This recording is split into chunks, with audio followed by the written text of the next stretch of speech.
সপ্তাহে এই দিনটার জন্য অপেক্ষা করে থাকি যে অনেক কাজকর্ম করে নেব এই দিনটাতে। আজকের দিনটা ছিল শনিবার। সপ্তাহে ওই যে সোম থেকে শুক্র তো চিকুর স্কুল থাকে, তো ওর পিছনে অনেকটা সময় চলে যায়, এক্সট্রা কাজকর্ম কিছুই করতে পারি না। এমনিতেও নতুন জায়গায় এসেছি, সেভাবে এখনও পুরোপুরি গুছিয়ে উঠতে পারিনি। কিছুটা কাজ কিন্তু আমি অফ ক্যামেরাতেও করে নিই, আবার মাঝে মধ্যে ক্যামেরা অন করেও তোমাদের সঙ্গে শেয়ার করে থাকি। এটা হলো আরও একটা রুম, যার এই সাইডটাতে কিন্তু ৩-৪টে পেটি এখনও পর্যন্ত বসানো আছে, সেগুলো এখনও খালি করা হয়নি। আর এমনিতেও জিনিসপত্র রাখবো কোথায়? এখানে তো সেরকম জায়গা নেই যে সেটাকে হ্যাং করে রাখবো কিংবা গুছিয়ে রাখবো, তারও উপায় নেই। আর এমনিতেও এত জিনিসপত্র হাবিজাবি না ঘরের মধ্যে রাখতেও ইচ্ছা করে না, সেই জন্য না খুব একটা বেশি জিনিসপত্র বার করছি না। ওই পেটির মধ্যে রেখে দিয়েছি, যখন প্রয়োজন পড়বে নিয়ে নিতে পারবো। তো হ্যালো এভরিওয়ান, সুপ্রভাত। কেমন আছো তোমরা সবাই? আশা করছি সবাই খুব ভালো আছো। আমি দীপা, আমার একটা ছোট্ট পরিবারে তোমাদের সকলকে জানাই অনেক স্বাগত, অনেক ভালোবাসা। আজকের ঘুম থেকে উঠেছিলাম প্রায় ৫টার সময়। উঠে এত আলো আলো লাগছিল, দেখে মনে হবে না যে ওটা ভোর ৫টা আর কি। এতটাই আর কি এখন মানে পরিষ্কার আকাশ হয়ে থাকে। অন্য সময় শীতের সময় যেমন অন্ধকার হয়ে থাকে, এখন কিন্তু পুরো আলো আলো হয়ে থাকে। আর একটা সুন্দর ঠান্ডা বেশ বাতাস বয়। আমি ছাদে গেছিলাম, ছাদে গিয়ে অনেকক্ষণ হাঁটাহাঁটি করেছি, আধ ঘন্টা মতন। এখন ওই ৫:৩০ মতন বাজে, কেউ এখনও ঘুম থেকে ওঠেনি। আমি এই যে নিজের মতন কাজগুলোকে একটু গুছিয়ে নিচ্ছি। প্রথম থেকেই তোমাদেরকে বলতাম আমার না ছাদ খুব ভালো লাগে, ছাদ হলে এটা ওটা দিয়ে আসবো বা রোদ খাওয়ানো যাবে, অনেক সুবিধা হয়। তো সেই জন্য এখানে ছাদটা পেয়ে অনেকটাই সুবিধা হয়েছে। কি জানো তো, ছাদে উঠলে আর নামতে ইচ্ছে করে না, এটাই হলো সমস্যা। তো সেই জন্য না কাজকর্ম ফেলে রেখে ছাদে যাই না, খানিকটা কাজ হয়তো সেরে তারপর হয়তো বিকেলবেলা করে চিকুকে ছাদে নিয়ে যাই। আর এমনিতেও সারাদিন চিকু তো একা থাকে, তো ওকে নয় কোথাও ঘুরতে নিয়ে যাব সেটারও ইচ্ছে করতো না। মনে হতো এই গরমের মধ্যে আবার রেডি হব, আবার ওকে নিয়ে বার হব। আর এমনিতে তো ঘরের সামনে কিছুই নেই, শুধু একটা পার্ক পড়ে আছে, সেখানেই আর কি খেলাধুলো করে। স্টেশনে গেলে যেরকম অনেক দোকানপাট থাকে, ফুচকা খেলাম বা একটু ঘোরাঘুরি করলাম, তবে এই চত্বরটাতে সেরকম কিছুই নেই। যার জন্য বিকেলবেলা করে বাইরে না বার হতে পারলেও ছাদে নিয়ে হাঁটাহাঁটি করলাম। ওই একটুখানি ওর যে গাড়ি উপরে রাখে, ওই গাড়িটা চালালো, আমিও একটু ফোনের এডিটিংটা সেরে রাখলাম। অনেকটাই বেশ সুবিধা হয়েছে। আর তারপরে আমি ব্রাশ করে নিয়েছি, ব্রাশ করার সাথে সাথে মুখে ফেস ওয়াশও দিয়ে নিয়েছি, রাতে যেহেতু নাইট ক্রিম মাখা থাকে সেই কারণে আর কি। আর তারপরে দেখো নিজেও ফ্রেশ হয়ে নিয়েছি। আর ঘরে যেহেতু ওরা সবাই ঘুমাচ্ছে, আর বিছানা থেকে শোকেসটার ডিস্টেন্সটা কিন্তু একটুখানি, যার জন্য ওখানে ক্যামেরা সেট সেভাবে করতে অসুবিধা হবে, যেহেতু মশারি টাঙানো আছে। যার জন্য আমি এই যে ডাইনিং রুমটাতে এসে আয়না দেখে দেখে সানস্ক্রিনটা মেখে নিচ্ছি। প্রত্যেক দিন যদি এইরকম টাইমে উঠতে পারতাম খুব ভালো হতো। এই যে ভোর ভোর ঘুম থেকে ওঠা কিন্তু শরীরের জন্য ভীষণ ভালো, আর মন মানসিকতা কিন্তু সারাদিন অনেক একটা দেখবে এনার্জি পাওয়া যায়, যেটা আমার ভীষণ ভালো লাগে। তবে ওই যে প্রত্যেক দিন উঠতে পারি না। হ্যালো এভরিওয়ান, সুপ্রভাত। কেমন আছো তোমরা সবাই? আশা করছি সবাই খুব ভালো আছো, আমরাও ভীষণ ভালো আছি। তো চলো, আজকের দিনটা হলো শনিবার, আজকের এখন থেকে ভিডিওটা শুরু করছি। আশা করছি আজকের ভিডিওটা তোমাদের ভালো লাগবে। তো ঘড়িতে এখন 6টা মতন বাজে, অনেক তাড়াতাড়ি উঠে নিজে এখন ফ্রেশ হয়ে নিয়েছি, তারপর কাজকর্মগুলো শুরু করব। সুলতা লাইফস্টাইল আইডি থেকে বনু আমাকে কমেন্ট করেছিলে, দিদি ভাই আজকের ভিডিওটা ভালো লাগলো, তোমার ভিডিওতে আমার চ্যানেলের নাম নিও প্লিজ, আমার চ্যানেলের নাম নিও। তো এই যে সুলতা, তোমার চ্যানেলের নাম বলে দিলাম, আর কমেন্ট করার জন্য অসংখ্য ধন্যবাদ। আর এখন এই তো ঘর বারান্দাগুলো ঝাড় দিয়ে দিচ্ছি। আর এই সাদা টাইলস কিন্তু দেখতে খুব ভালো লাগে, তবে পরিষ্কার রাখা কিন্তু অনেকটাই কঠিন। একটু কিছু পড়লে কিন্তু দাগ হয়ে যেতে পারে, সেই জন্য সাথে সাথে না পরিষ্কার করে নিতে হয়। আর এখন এই যে যখনই ঝাড় দিই না, কত কত যে ধুলো বার হয় কি বলবো।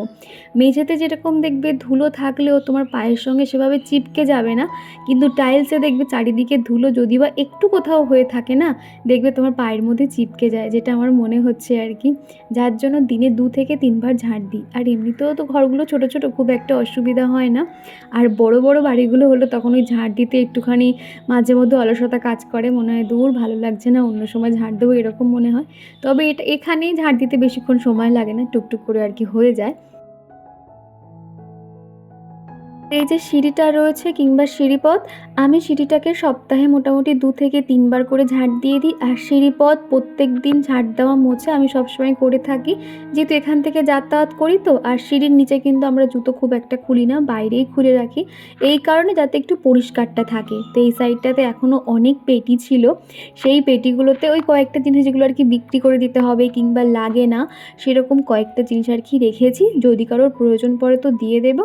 আর বাদবাকি ভাঙাচোরা ওইসব বিক্রি করে দেবো। আমাদের একটা মাটির কুঁজো ছিল, তোমরা হয়তো দেখেছো, ট্যাপ কল লাগানো। আমাদের এই জিনিসপত্র বওয়াবইয়ের সময় যে আর কি একটা দাদাকে আনা হয়েছিল হেল্পারের কাজ করার জন্য। তো উনি দেখে বলল যে এই যে মাটির এটা আমাকে দেবে। তো ভাবলাম যে সেই তো লাগে না বলে ওনাকে দিয়ে দিয়েছিলাম। আর ছোট যে মিনি সিলিন্ডারটা আমাদের দেখেছো, ওটা তো খুব একটা লাগতো না, তো ওটাও একটা দাদা নেবে বলেছে, ওনাকেই দিয়ে দেবো। একটা ডিসপেন্সার রয়েছে, একটা প্রেশার কুকার, যেগুলো আমাদের লাগে না, বেকার থেকে থেকে না অনেক জিনিসপত্র হয়ে গেছে। সেই জন্য এই বাড়িতে আসার পর থেকে প্রচুর জিনিস আমরা বাদ দিয়ে দিয়েছি, কাউকে দিয়ে দিয়েছি কিংবা বিক্রি করে দিয়েছি, এরকম আর কি। কেননা এত জিনিসপত্র হয়ে গেছে না, এগুলো আমরা জানিই না যে কখন এগুলো থেকে গেছে, যার জন্য অনেকটাই ফাঁকা করে দেওয়া হয়েছে। এই এপ্রিল মাসে আশ্রমে ফোন করে এক ব্যাগ কিন্তু জামাকাপড় দেওয়া হয়ে গেছে। আবার অনেক জামাকাপড় বেরিয়েছে আমাদের, সেটাও আমি ব্যাগে করে গুছিয়ে রেখে দিয়েছি।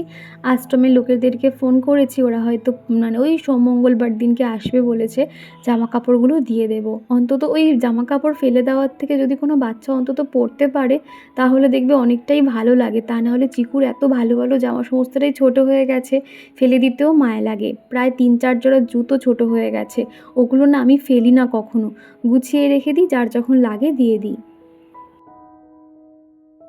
আর এদিকে কয়েকটা জামা কাপড় ছিল, বালতি ভর্তি জামা কাপড়, সেগুলো সমস্তটাই সার্ফ জলে ভিজিয়ে দিয়েছি।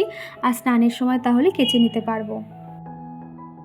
আমার এই রান্নাঘরটাতে এত সুন্দর রোদ আসে না, তবে এই রোদটা কিন্তু গরমের সময় একদমই ভালো লাগবে না, শীতের সময় কিন্তু বেশ আরামদায়ক।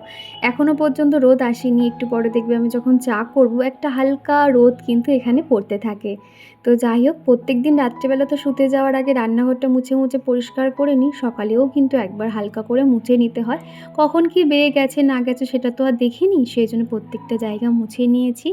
আর যে থালা বাসনগুলো আগের দিনে ঝুড়িতে ছিল সেটা আমি টেবিলের উপরে রেখেছিলাম, জলটা ঝরে গেছে, এখন এই যে এগুলো জায়গায় রেখে দিচ্ছি। আর নিচের এই পোর্শনগুলোতে না কয়েকটা কাপ প্লেট রেখেছি বলে, যার জন্য এখানে ঝাড়ু দেওয়া কিংবা মোছা খুব অসুবিধা হয়ে যাচ্ছে। ভাবছি এগুলোর জন্য না একটা ছোট প্লাস্টিকের র্যাক রয়েছে নতুন অবস্থায়, সেটা কখনো ব্যবহার করা হয়নি, ভাবছি ওই র্যাকটা নামাবো, তাহলে হয়তো স্টিলের জিনিসপত্র ওখানে রাখলে নিচে ঝাড়ু দেওয়া কিংবা মোছামুছি করতে সুবিধা হবে। আর সবশেষে তো একটা পর্দা লাগিয়েই দেবো, জানি না কখন সেটা করতে পারবো। আচ্ছা, এখানে কি কালারের পর্দা দিলে ভালো লাগবে আমাকে একটু জানাবে তো, তাহলে আমি সেই মাফিক পর্দা দেওয়ার চেষ্টা করব। রান্নাঘরটা পরিষ্কার করে নিয়েছি, একটু পরেই চা বসাবো। তার আগে আগের দিন রাত্রিবেলা ঘরে যে কটা বোতল নেওয়া হয়েছিল, সেই জলের বোতল প্রায় অর্ধেক করে খালি হয়ে গেছিলো, সেগুলো ভাবলাম ভরে ফ্রিজের মধ্যে রেখে দিই। আর ফ্রিজের একটা ঠান্ডা জল বার করে রাখি, তাহলে নর্মাল হয়ে গেলে খেতে পারবো। আর অর্চনা দিদিভাই বলেছো, দীপা তোমার ভিডিও দেখলে অনেক কিছু শেখা যায়, অনেক কিছু টিপস পাওয়া যায়। তুমি যে অত ভোরবেলা ঘুম থেকে ওঠো, আমি অনেক চেষ্টা করি তবে উঠতে পারি না। তো প্রথমে জানাই অসংখ্য ধন্যবাদ। আর কি জানো তো, ভোরবেলা উঠতে গেলে যেটা তোমার সব থেকে ইম্পর্টেন্ট, পরের দিনে সকালে তোমার আর্জেন্ট কাজ কি আছে সেটা মাথায় সেট করে নেবে, তাহলে দেখবে অটোমেটিক তোমার চোখ জুড়ে এলেও তোমার এক মাইন্ডে সিগন্যাল যাবে যে না, তোকে উঠতে হবে, এই কাজটা করতে হবে। ঠিক আমার ক্ষেত্রেও সেরকম। এই জিনিসটা কিন্তু আমার সানডে করে কখনোই হয় না। সানডে করে যখন অনেকটা অটোমেটিক না মাইন্ডে সেট হয়ে যায় যে কালকে তো ছুটি আছে, আজকে ঘুমোনোই যায়। কিন্তু অন্য সময় দেখবে 5:30 থেকে 6টা বাজলে কিন্তু অটোমেটিক আমার ঘুম ভেঙে যাবে, আমি উসপাস করতে থাকি। সমস্ত কিছু অভ্যেস আর কি, কথায় আছে না, মানুষ অভ্যেসের দাস, ঠিক সেরকমই। চেষ্টা করো, নিশ্চয়ই পারবে। আর এই যে দেখো চা বসিয়েছি, হালকা করে রোদ কিন্তু চলে এসেছে। মোটামুটি রোদ যখন প্রপারভাবে দুপুরবেলা ওই 2:30 নাগাদ যখন পুরো টানা রোদটা পড়ে, তখন তো আমার রান্নাবান্না। আর এটা যেহেতু কাঠের জানালা, ওই বন্ধ করে দেওয়ার পরে কিন্তু আর একদম রোদ আসে না বললেই চলে। উপরে যেহেতু কাঁচ লাগানো, জানালা বন্ধ করলেও খুব একটা অন্ধকার হয় না, আলো আলো হয়ে থাকে। তো যাই হোক, এদিকে কিন্তু চিকুর পাপার জন্য চা বসিয়ে দিয়েছিলাম, চাটা এখন ওকে দিয়ে এলাম। তার সঙ্গে নতুন একটা প্যাকেট আনা হয়েছিল, ওই জিরা বিস্কুট যেগুলো হয়, তো ওই বেকারি বেকারি বিস্কুটের সঙ্গে নেওয়া হয়েছিল আর কি কয়েকটা। তো সেটাই এখন ওকে দিয়ে এলাম। ভাবলাম আজকে তো যেহেতু শনিবার, চিকু স্কুল নেই, সকালে কিছু একটা টিফিন বানানো যাক। তো খানিকটা এই যে নুডলসগুলো ছিল, হাক্কা নুডলস, তো ওটা দিয়ে ভাবলাম চাউমিন বানিয়ে নেব। তো ওদিকে এখন চাউমিনটা বসিয়ে দিয়েছি, চাউমিনটা সিদ্ধ হোক। আর সকালবেলা থেকে এখনও উল্টে পড়ে যাচ্ছি, সকালবেলা থেকে এখনও ছাদে যাওয়ার সময় পাইনি। তো সেই জন্য ভাবলাম ছাদে যাই, গিয়ে পাখিদেরকে বিস্কুট নিয়েছি, বিস্কুটটা খেতে দেবো। আর ওদের প্লাস্টিকে যেটা করে জল দিতাম, তো জল খেয়ে ওটাকে ফেলে দেয়, এই নিয়ে দুবার মতো দিলাম। কি রোদ, কি রোদ। তো এই যে পাখিদেরকে খাবারটা দিয়ে দিলাম, তার সঙ্গে জলের যে কন্টেনারটা রয়েছে সেটার মধ্যে তাহলে দিয়ে দেবো, তাহলে একদম হয়ে যাবে। আর আকাশটা দেখো কত সুন্দর লাগছে না, পুরো নীল নীল হয়ে রয়েছে, তার উপরে একদম টানা রোদ আর কি। তো চলো, হয়ে গেছে। আর দূর থেকে আর কি মা কালীর গান হচ্ছে এখন, সকালবেলা শুনতে বেশ ভালো লাগে, মা কালীর গান চালিয়েছে। তো যাই হোক, চলো নিচে যাই।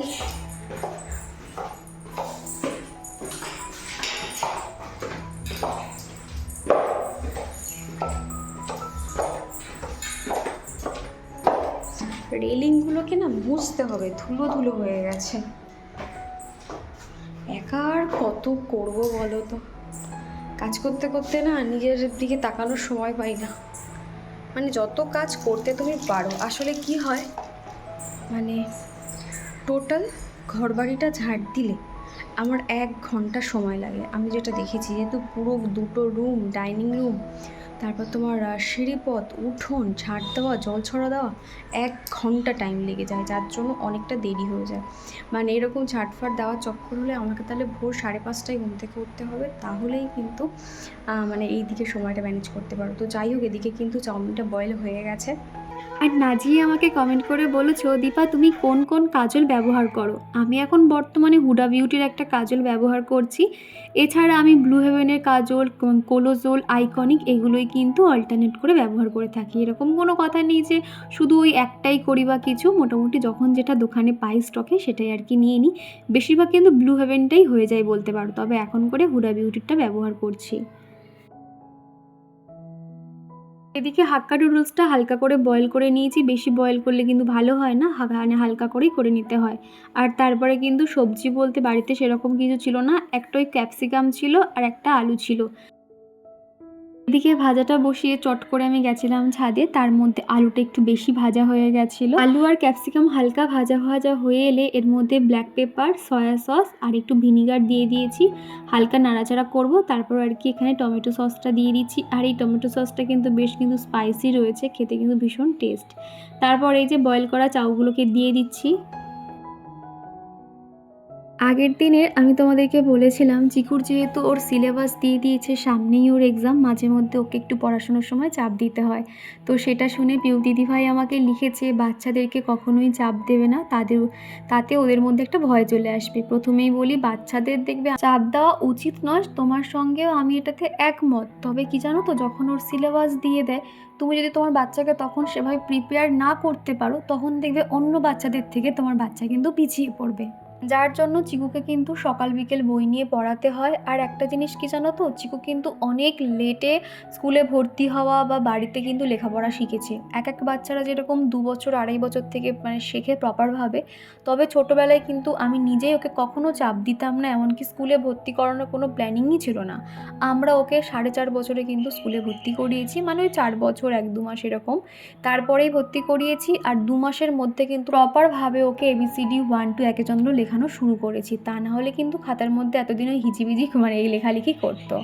তো যাই হোক, আমি আমার মতামতটা তোমাকে শেয়ার করলাম, অনেকের হয়তো পছন্দ হবে, অনেকের হবে না, তাও তোমরা তোমাদের মতামত আমাকে জানাতে পারো। পরেই আর কি চাউমিন দিচ্ছি, কেননা খালি পেটে এই সমস্ত আমরা কেউ খাই না। সকালে অন্তত কিছু না পারি, অন্তত জল বিস্কুটটা খাই বা কিংবা মুড়ি খাই, তারপরে বাদবাকি এই সমস্ত খাবার। এই যে দেখো, চিকু তো সকালবেলা এটা দেখে একদম খুশ হয়ে গেছে। কেমন হয়েছে? দারুণ হয়েছে। কে বানিয়ে দিয়েছে? মা বানিয়ে দিয়েছে। আচ্ছা, তাহলে এটা খাওয়া হয়ে গেলে কি হবে? বসানো হবে। আচ্ছা ঠিক আছে।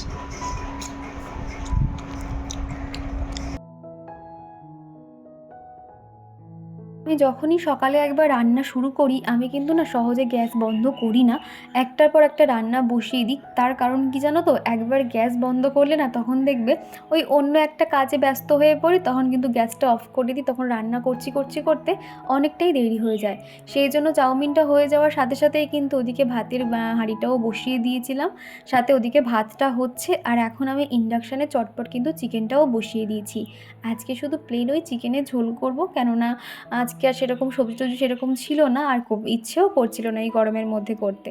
তো ভাবলাম চিকেন করে নিই, যেটা করলে কিন্তু কারোর কোনো খাবার নিয়ে কোনো সমস্যা থাকবে না, এক তরকারিতেই খেয়ে নেবে সন্তুষ্ট হয়ে। তো সেই জন্য ঝটপট এখন চিকেনটা বসিয়ে দিচ্ছি। আর আজকে যেভাবে চিকেনটা বানিয়েছি কেন জানি না একটু বেশি খেতে ভালো হয়েছিল, চিকুর পাপা তো বললো। নেহা আমাকে বলেছো, দীপা তোমরা রান্নাতে খুব তেল ব্যবহার করো, এত তেল দেবে না, অল্প তেলেও কিন্তু রান্না ভালো হয়। আসলে কি জানো তো, আগের থেকে অনেকটাই তেল কমিয়েছি, তবে এর থেকে কম তেল দিলে হয়তো আমার মনে হয় যে রান্না হয়তো অতটাও ভালো খেতে হবে না বা কিছু, সেই জন্য মানে বলতে পারো অভ্যেস হয়ে গেছে। মাই ডোলা বিশ্বাস আইডি থেকে এক দিদিভাই আমাকে কমেন্ট করেছো, আমি তোমার ভিডিও দেখতে চলে এলাম, তুমিও চলে এসো পরিবারে। অবশ্যই তোমরা যে বা যারা আমাকে কমেন্ট করো, আমি কিন্তু সাথে সাথে তোমাদের কোনো আইডি আছেই নাকি বা তোমরা ভিডিও করো নাকি, আমি কিন্তু তোমাদের চ্যানেল থেকে ঘুরে আসি। তো যাই হোক, কমেন্ট পেয়ে ভালো লাগলো। এদিকে দেখতে পাচ্ছ আমি দুটো বড় সাইজের পেঁয়াজ কুচি দিয়েছিলাম, তার মধ্যে কিন্তু আদা রসুনের পেস্ট তো সবসময় আমার রেডি করাই থাকে, যার জন্য রান্নাবান্না করতে আর বেশি সময়ও লাগে না। আর একটা বড় টমেটো দিয়েছি, এই যে গোটা একটা টমেটো দেওয়ার জন্য একটা দেখবে টক মিষ্টি একটা ফ্লেভার পাওয়া যায়, যেটা কিন্তু বেশ ভালো লাগে। তারপরে কিন্তু চিকেনটাকে দিয়ে দিচ্ছি। আগে কি করতাম জানো তো, চিকেনটাকে ম্যারিনেট করে 5-6 ঘন্টা রেখে দিতাম, তবে এখন আর চিকেন ম্যারিনেট করে রাখি না, ডাইরেক্ট দিয়ে দিই, এতেও কিন্তু বেশ ভালো হয়। তো ওদিকে চিকেনটা কিন্তু হয়ে এসছে, ঝোল দিয়ে দিয়েছি, ঝোলটা ফুটে উঠলেই নামানোর আগে গরম মশলা দিয়ে দেব। আর তার ফাঁকে ভাবলাম বেডরুমটা একটু অগোছালো হয়ে গেছে, বেডরুমটাকে একটুখানি গুছিয়ে তারপর রান্নাবান্না ওই যে রান্নাঘরটা পরিষ্কার করে না খাওয়া দাওয়া করব। চিকু এখন পাশের রুমেই খেলা করছে, আর চিকু কিন্তু কখনোই বেডরুমে খেলে না, পাশে যে ঘরটা আছে ওখানেই ওর খেলাধুলো বা বই খাতা সমস্ত ওখানেই থাকে, ওর মতন খেলা করছে। এদিকে দেখো আজকে কিন্তু বালিশগুলোকে একটু অন্যরকমভাবে রেখেছি, সবসময় একই রকম রাখতেও ভালো লাগে না, দেখতেও ভালো লাগে না, সেই জন্য এক এক সময় এক এক রকমভাবে বালিশগুলোকে সাজিয়ে রাখি, আর যেটা কিন্তু দেখতে খুবই ভালো লাগে। বিছানার উপরে বেশি বালিশ টালিশ রাখলে না সত্যি দেখতে খুব খারাপ লাগে, যার জন্য যেগুলো লাগে না সেগুলো এই ছোট্ট একটা যে টুল দেখতে পাচ্ছ এর উপরেই রেখে দিই, যেমন ধরো মশারি, আর এই প্লাস্টিকে একটা আর কি ওই চিকুর পাপার অফিসের দুখানা শার্ট দুখানা প্যান্ট রয়েছে, সেটা এখনও আলমারিতে তোলা হয়নি বলে ওইভাবেই রেখেছি, সাথে ওই যে একটা এক্সট্রা বালিশ আর একটা কাঁথা এইভাবেই রেখে দিয়েছি। তাহলে কি হয়, ঘরটা গোছানোও দেখতে লাগে, আর বিছানাটা কিন্তু বেশি গ্যাঞ্জাম হয়ে থাকে না। তো দেখো কত সুন্দর লাগছে আমার বেডরুমটা, সিম্পলের ওপর থেকে কিন্তু অনেকটাই বেশ ভালো লাগছে বেডরুমটা। রুমা বাগ আইডি থেকে এক বন্ধু আমাকে কমেন্ট করেছো, জানো দিদিভাই আমার ছেলেকে যখন পড়তে বসাই ও একদম পড়তে বসতে চায় না, লিখতেও চায় না, সারাক্ষণ শুধু ফোন দেখে, টিভি দেখে আর এই সমস্ত করতে থাকে। প্রথমেই বলি বাচ্চারা না ছোটোবেলা থেকে এরকম স্বভাব হয়, তবে বাচ্চাদের শুরুর থেকে কিন্তু না ওকে ডাইরেক্ট তুমি কখনো লেখাবে না, ওকে বলবে যে চল আমরা ড্রয়িং করব। এইভাবে যখন ওকে আস্তে আস্তে ড্রয়িং করাবে বা একটুখানি আঁকবে, ওই রং পেন্সিল দিয়ে তুমি ওকে অকার আঁকার লেখা শেখাও, তাহলে দেখবে বাচ্চারা ইন্টারেস্ট পাবে, তখন দেখবে ওরা লিখতে অত ভয় পাবে না। দ্বিতীয়ত যখন পড়তে চাইবে না, ওকে একটা কিছু যখন ওকে পড়ানোর আগে বলবে যে তুমি এইটুকু এখান থেকে এত দূর পড়া হয়ে গেলে তোমাকে আমি সারপ্রাইজ দেবো, মানে ছোট ছোট চকলেট লজেন্স এরকম দিতে থাকবে, তাহলে দেখবে বাচ্চারা খুব আনন্দ পায়। চিকুর ক্ষেত্রেও কিন্তু এরকম দিনে কতবার যে ওকে আমি সারপ্রাইজ দিই, মাঝে মধ্যে যখন সারপ্রাইজ কম দেওয়া হয় তখন আমাকে বলে যে মা সারপ্রাইজ দাও, মা সারপ্রাইজ দাও, এরকম করতে থাকে। আর ফ্রিজে ওর জন্য চকলেট লজেন্স মতিয়ান রেখে দিই, যখন পড়া হয়ে যায় তখন ওকে দিই। মাঝে মধ্যে ঠাকুরের সিংহাসনে গিয়েও রেখে দিয়ে আসি, তখন বলি যে তুমি ঠাকুরের কাছে প্রে করো যে ঠাকুর আমি যেন খুব ভালো করে পড়াশুনো করে নিই, তাহলে দেখবি ঠাকুর তোমাকে চকলেট দেবে। আর ও এটা কিন্তু খুব বিশ্বাস করে, ঠাকুরের কাছে গিয়ে চোখ বন্ধ করে হয়তো প্রে করছে, তখন দেখে যে ঠিক সিংহাসন থেকে একটা কিছু চকলেট বা লজেন্স পেয়ে গেছে, তখন আমাকে বলে যে মা দেখো ঠাকুর চকলেট দিয়েছে। তো তো এই যে ছোট ছোট জিনিসগুলো না বাচ্চাদের মনে একটা বিশ্বাস জন্মায়, বা কিংবা ওদের যে ছোট ছোট জিনিস শেখানোর মাধ্যমেও কিন্তু ওদের একটা অভ্যেস তৈরি হয়ে যায়। এই জিনিসগুলো তুমি মাথায় রাখবে, নিশ্চয়ই দেখবে ও চেঞ্জ হয়ে যাবে আর এতটা জেদ করতে থাকবে না। আর এদিকে তোমাদের সাথে কথা বলতে বলতে অনেকগুলো বাসন পড়েছিল, সেগুলো সমস্তটাই মাজা ঘষা করে নিলাম। আর এখন এই যে সেলফ কাউন্টারটাও পরিষ্কার করে নিচ্ছি। প্রত্যেক দিন এইভাবেই কিন্তু রান্নাঘরটা পরিষ্কার পরিপাটি রাখি। এতে কিন্তু দেখবে রান্নাঘরে কোনো রকম পোকামাকড় কিংবা আরশোলা মাকড়সা এগুলো কিন্তু কখনোই আসে না। আর ছোট্ট যে ফিনাইলের বোতলটা রান্নাঘরে এই কারণে রাখা, যাতে আমার সবসময় মাথায় থাকে যে না, রান্নার শেষে ফিনাইল দিয়ে পরিষ্কার করতে হবে। আগে কিন্তু স্কচ ব্রাইট আর ভিম লিকুইড দিয়ে ভালো করে ঘষে নিয়েছিলাম, তারপর একটা ভেজা কাপড় দিয়ে বারবার ধুয়ে ধুয়ে মুছে নিয়েছি। সব সময় তো এত ডিটেলসে দেখানো সম্ভব নয়, সেই জন্য অফ ক্যামেরাতে আমি অনেকবার করে ধুয়ে ধুয়ে ইন্ডাকশান, আমার গ্যাস, এদিকে যে সেলফ কাউন্টার, প্রত্যেকটা জায়গা কিন্তু ভালো করে মুছে নিয়েছি। আর এদিকে ওই যে শাক ভেজেছিলাম, আর এদিকে রয়েছে চিকেন কষা, একদম মাখা মাখা করেই বানিয়েছি। এদিকে রয়েছে স্যালাড, আর এখানে রয়েছে ভাত। এই যে এখন চলে এসেছি ছাদে। দুপুরে খাওয়া দাওয়ার পরে খানিকক্ষণ ঘুমিয়েছিলাম, আর এখন 5টা 10-15 হবে আর কি। মেঘ করে এসেছি পুরো, দেখাচ্ছি ব্যাক ক্যামেরাতে। বৃষ্টি হবে, আর এত সুন্দর ঝোড়ো হাওয়া হচ্ছে, তো সেই জন্য ভাবলে একটু উপরে আসি। চিকুরও ভালো লাগে উপরে এলে, গাড়ি চালাচ্ছে। আর আমি এদিকে এখন ওই যে দাঁড়িয়ে দাঁড়িয়ে কত জামা কাপড় ছিল সেগুলো সমস্তটা ভাঁজ করে নিয়েছি, নিয়ে আর এখন এই যে ঘুরছি। 6টা বাজলে নেমে যাব, সন্ধে টন্ধে দিতে হবে। মনে হচ্ছে প্রচুর মানে জোরে বৃষ্টি আসে, পুরো ওইদিকে পুরো ঘন মেঘ করে এসছে। তো যাই হোক, চলো তোমরা ভিডিওটা দেখতে থাকো। কি বাবা? আগের দিনের ভিডিওতে আমাদের চিকুর ছোট্ট একটা দিদিভাই আছে, তার বয়স 11, স্নেহামণি তার নাম। সে কমেন্ট করেছে চিকুকে আমার খুব ভালো লাগে, আর ভিডিওতে আমার নাম নিও। এই যে স্নেহা, তোমার নামটা বলে দিলাম, আর তোমার জন্য অনেক ভালোবাসা। তুমি যে এত ভালোবাসা দিয়ে একটা সুন্দর কমেন্ট করেছো, খুব ভালো লাগলো।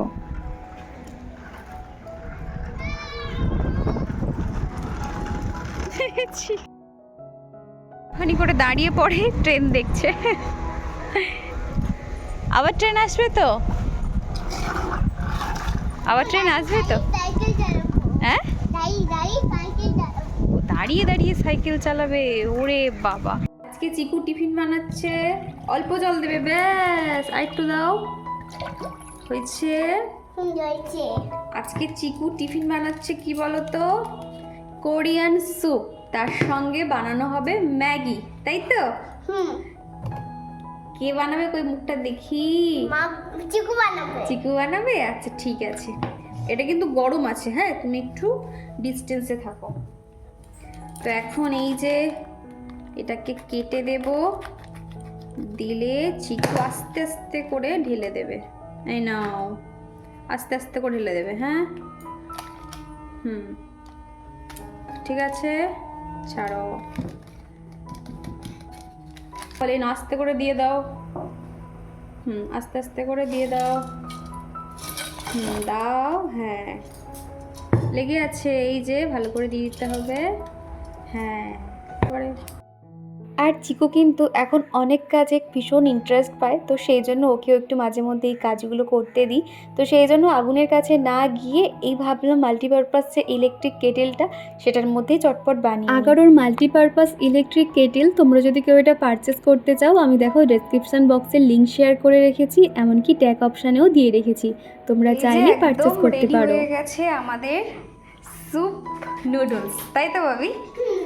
খেতে কিন্তু বেশ ভালোই লাগছে, একটা বেশ ম্যাগির ফ্লেভারও রয়েছে, সাথে কিন্তু যে স্যুপটা সেটার ফ্লেভারও রয়েছে। ফার্স্ট টাইম এইভাবে বানালাম, বেশ ভালো হয়েছে খেতে।